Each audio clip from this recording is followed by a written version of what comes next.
Alright gang, moving right along. Speaking of lies that you will have to acquiesce to in order to be considered a good, honest, upright, patriotic American, what about inclusive and read their queer sex ed in public schools? And no, that's not an idea that was run by The Onion, the Babylon Bee, or any other satirical site. That comes from none other than USA Today, from David Oliver. Let's talk about, parentheses, queer sex. The importance of LGBTQ inclusive sex education in schools. He says in the piece, just 8.2% of students said they received LGBTQ inclusive sex education according to LGBTQ education nonprofit GL Sen's National School Climate Survey in 2019. Okay, question right off the bat. Why would you simply take Glesson's word for this? They're obviously partisan to this issue. This is like asking Cobra Command from the old G.I. Joe cartoon. This is like asking Cobra Command, are you a terrorist organization? And Cobra Command is saying, no, of course not. Why would you even suggest such a thing? And then turning around and telling your reading public, hey guys, Cobra Command, definitely not a terrorist organization. I know, I asked and they told me. So that, right off the bat, tells you that this is not a piece of objective journalism anymore, which is now about as rare as a dodo. To keep going with Oliver's piece, Milena Willingham-Jaggers, director of Glesson, compares the fight for inclusive sexual education to that of critical race theory. Red alert, red alert, red alert. Noting people can favor long-held narratives over the truth. What we're having right now in our country is a debate around what responsibility we have to our children when it comes to educating them. Willingham-Jaggers says, queer inclusive sex ed is not critical race theory, but what you see in both of these arguments is, do we teach our children what is true in reality and history and nature? Or do we teach them what we want them to know? You teach them what you want them to know because, of course, fourth graders don't need to be learning any sort of sex ed. In fact, no public school student should be learning about sex ed. That is for the family to actually educate them. Interestingly enough, gang, there was a story on LifeSite News, and this was several years ago, but it was talking about different forms of sex ed. You know, you have, really it kind of boils down to two extreme types. You have the abstinence-only sex education that's in a lot of Christian schools, private schools, and then you have just the full gender reprogramming sexual education where they're actually handing out condoms to 10-year-olds, which is actually what's happening in Chicago public schools. That is really happening. Chicago public schools are now handing out condoms to 10-year-old children.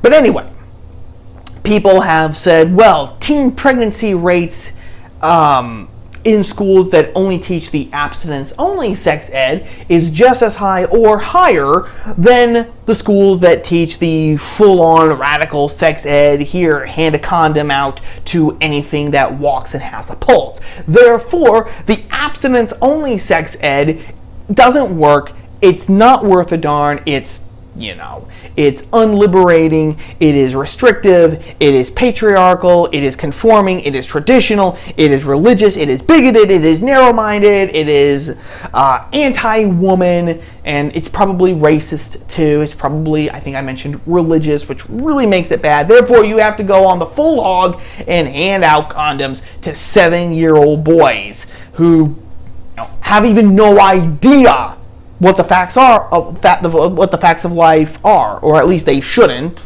By God, they probably already do know what they are if they've got a cell phone, a smartphone. Why would you even be giving a 7-year-old a smartphone in the first place is beyond me. But anyway, ditch the abstinence-only sex ed, go the full Monty. What's interesting, however, like I started to say several years ago, in a piece that was published on LifeSite News, they made mention of a few schools in the UK which had said, okay, we're not doing the abstinence-only sex ed, and we're not doing the full Monty sex ed. We're just not going to teach sex ed.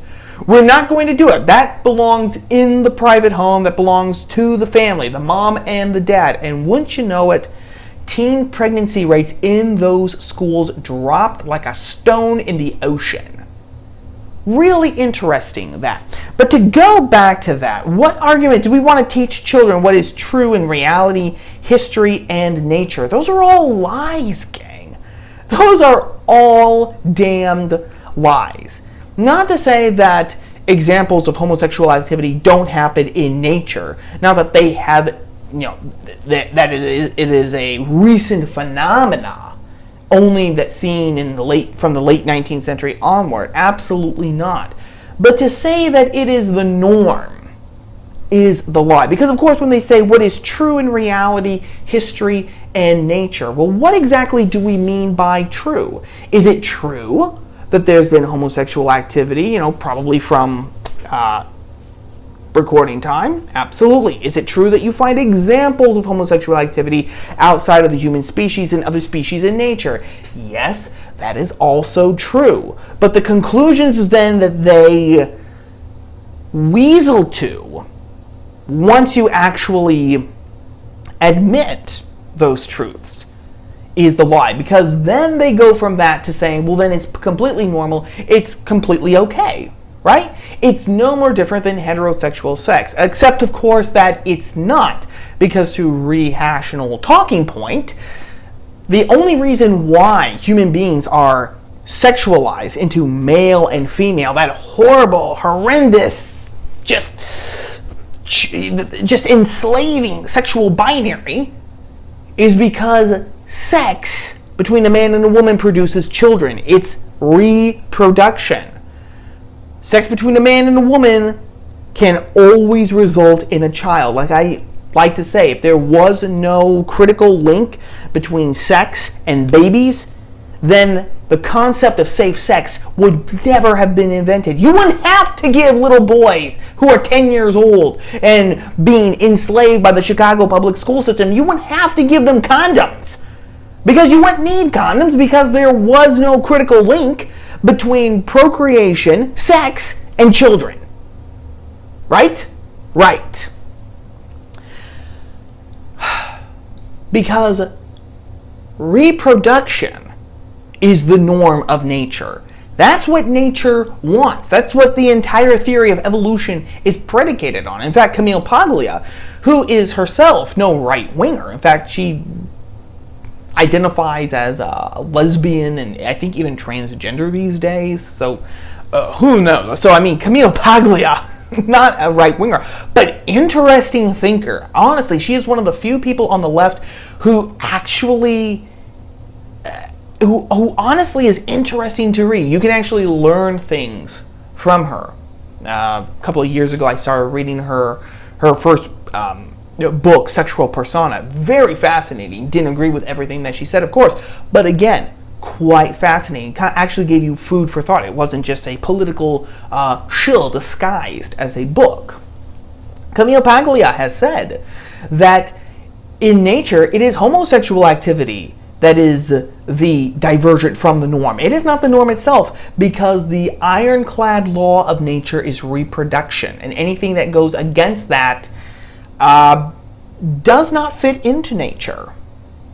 Does not fit into nature's schemes. It's actually only in a, what I would call a hyper-civilized, it's only in a civilization where you can actually get away with homosexual activity, because you are not in a 24/7 fight for survival, and it is only in a hyper civilized society, a society that has become too civilized, that it is, civilization is actually rotting into effeminacy and disinterest, that it can be celebrated. All right, so right away, this director of Gel Sen, and also the comparison that she makes between inclusive sexual education and critical race theory, that's important. I'll come back to that in just a second. All right. The piece continues. David Oliver continues. He says, Dio Anthony, a 31-year-old writer in New York, remembers little about his high school sex education experience beyond a week-long course on sex. They weren't teaching you how to apply a condom like they show you in the movies, he says. When he first slept with a man at 16, he had no idea what was going on. Future sexual encounters were not fun. He grew uncomfortable sharing details of his sexual escapades in his 20s, even though his friends hooted and hollered about theirs. When we exclude LGBTQ plus young people from comprehensive education, we make them more isolated, behave in more risky ways, and they are further pushed out and pushed into dangerous situations where negative outcomes are more likely, Wilhelm Jaggers says. Now, in the first place, why isn't USA Today interested in actually covering the real story here, which is that this Dio Anthony, 31 years old, was raped when he was 16? 16, that is still below the age of consent.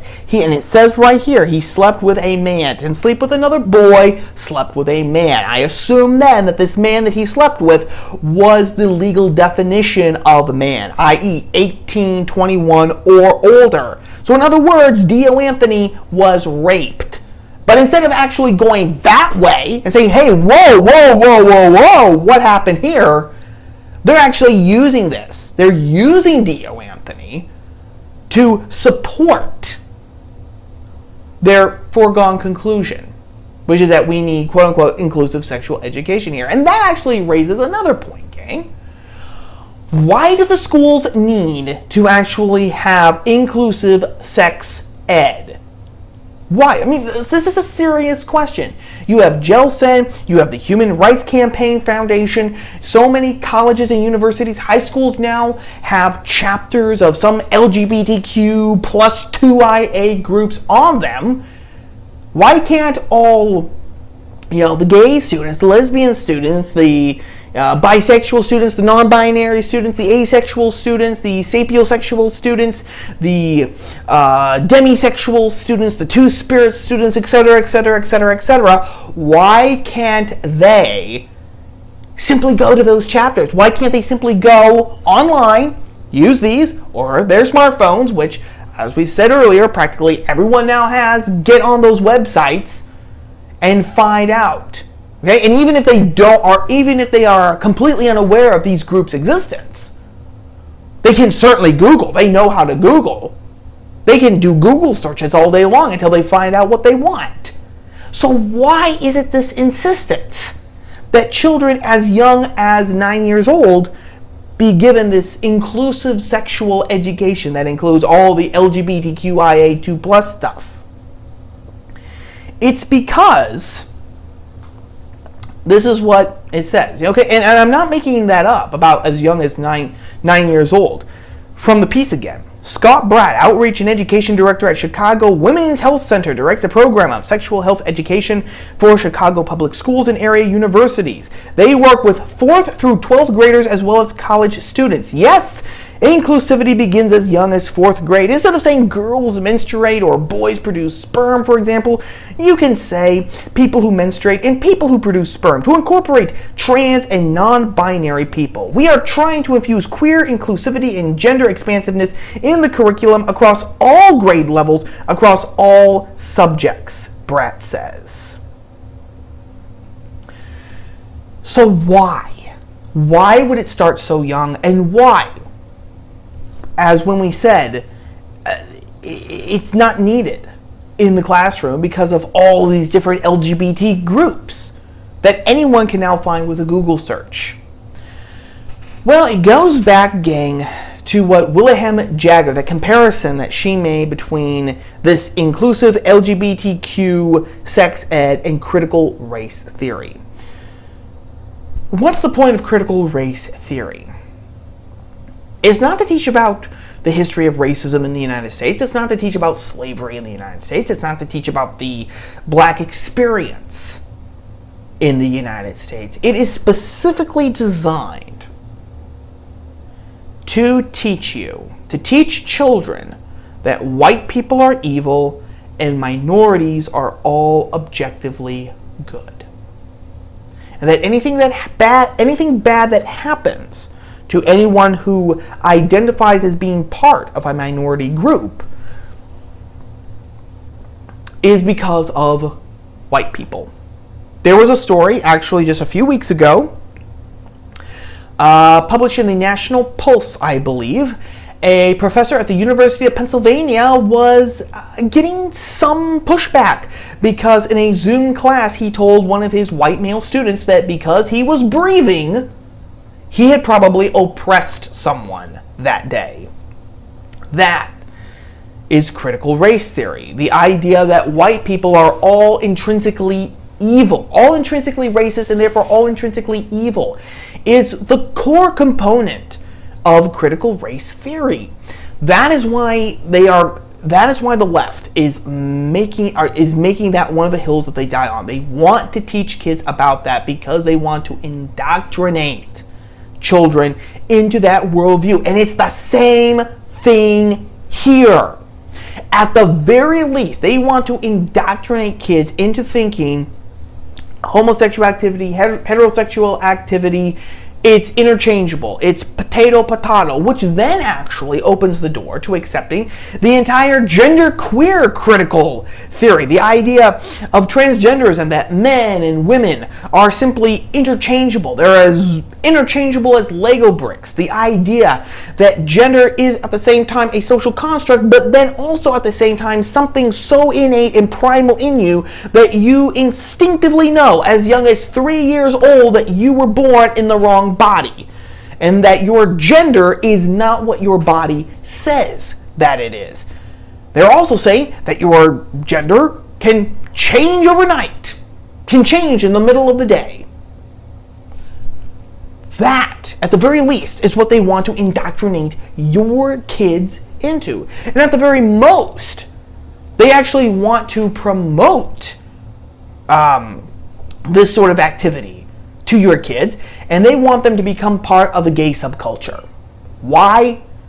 Because it's about control. Again, this is Brave New World sort of control, where the children are controlled through sex. You can control people's activities through sex, but also as a means of destroying the last vestiges of Orthodox religion, of destroying the family as well, because again, if everything is simply boiled down to sex, then that strikes a big blow on the family. Because again, the entire idea of the actual family is predicated on the sexual binary and the idea that sex between a man and a woman, at the very least, has the potential for kids. They want to destroy all of that. Destroy all of that, because all of that, whether it's Orthodox religion, whether it's the family bonds, the truth itself, gang, is an impediment to their secondary reality. That's what they are trying to do. The left is smart. They have realized that if they can get the imaginations of children as young as kindergarteners and as young as kindergarteners, then they don't have a fight. They will literally just have to allow the last remaining remnants of us to die off. Because I know a lot of people, they used to say, well, leftists, they don't have kids. They don't have big families. So all we have to do is outproduce them, have bigger families than them, and we'll win. I mean, come on. Trying to make a big family, that's a lot of fun, right? Right? So, we've got nothing to worry about. But here's the thing. If all the people that you allow to actually teach your kids, if those people, if that structure is brainwashing them from the word go, as soon as they step foot and cross that threshold into public school education, into education in general, if those structures are poisoning their brains so that their point of view becomes the left's narrative, then you can have 20 kids, and you could be trying to have your 21st, from sundown to sun up, because all the kids went off to see grandma and grandpa on the farm, because, you don't want a lot of little people running around when you're trying to do that. You can do all of that, and it won't make a tinker's damn worth of difference. Because everything in society will be arrayed against your family and against your kids. That's what the left is doing here. It's about initiation. It is about buttressing the narrative through the minds of children. That's what's going on. And that is story number 2.